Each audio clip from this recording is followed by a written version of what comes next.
Care este diferența dintre un injector magnetic și unul piezoelectric? Este foarte simplu. Injectorul magnetic se folosește de un electromagnet pentru a putea începe și opri pulverizarea în camera de ardere. În momentul în care electromagnetul este comandat din partea calculatorului de injecție, injectorul se deschide. Când acest semnal dispare, injectorul se închide. În cazul injectorului piezoelectric, avem un element piezoelectric ce este folosit pentru a acționa injectorul. Modul în care calculatorul de injecție comandă injecția este exact aceeași ca în cazul injectorului electromagnetic. Doar că tensiunea la care lucrează injectorul piezoelectric este una de peste 100 de volți față de 12 volți în cazul injectorului electromagnetic. Și totuși, care e șmecheria cu injectoarele astea piezo și de ce sunt montate în special pe motoarele performante?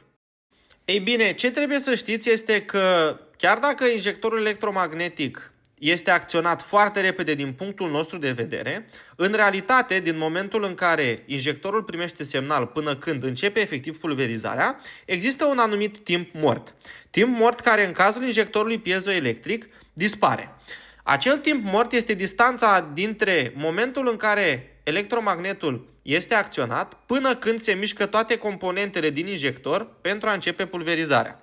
În cazul injectoarelor piezoelectrice, acest lucru se întâmplă mult mai rapid și asta permite un control mai detaliat din partea calculatorului de injecție a injecției și, foarte important, permite mai multe sesiuni de preinjecție și post-injecție în momentul în care motorul funcționează. Chestia asta se traduce în zgomot redus, consum de combustibil mai redus și performanță crescută a respectivului motor.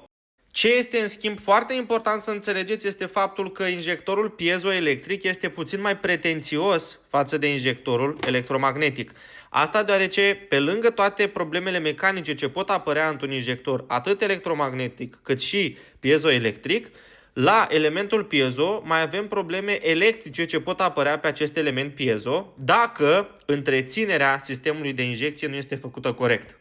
La Turbo Doctor avem diagnoza complet gratuită în locațiile din București, Iași, Galați și Piatra Neamț. Iar dacă sistemul tău de injecție este piezoelectric, te sfătuiesc să vii la o verificare care oricum este gratuită, preventiv. În acest fel putem să identificăm gradul de uzură a injectoarelor tale și să intervenim la timp pentru a putea repara cu un cost minim în loc să trebuiască să schimbi respectiva piesă.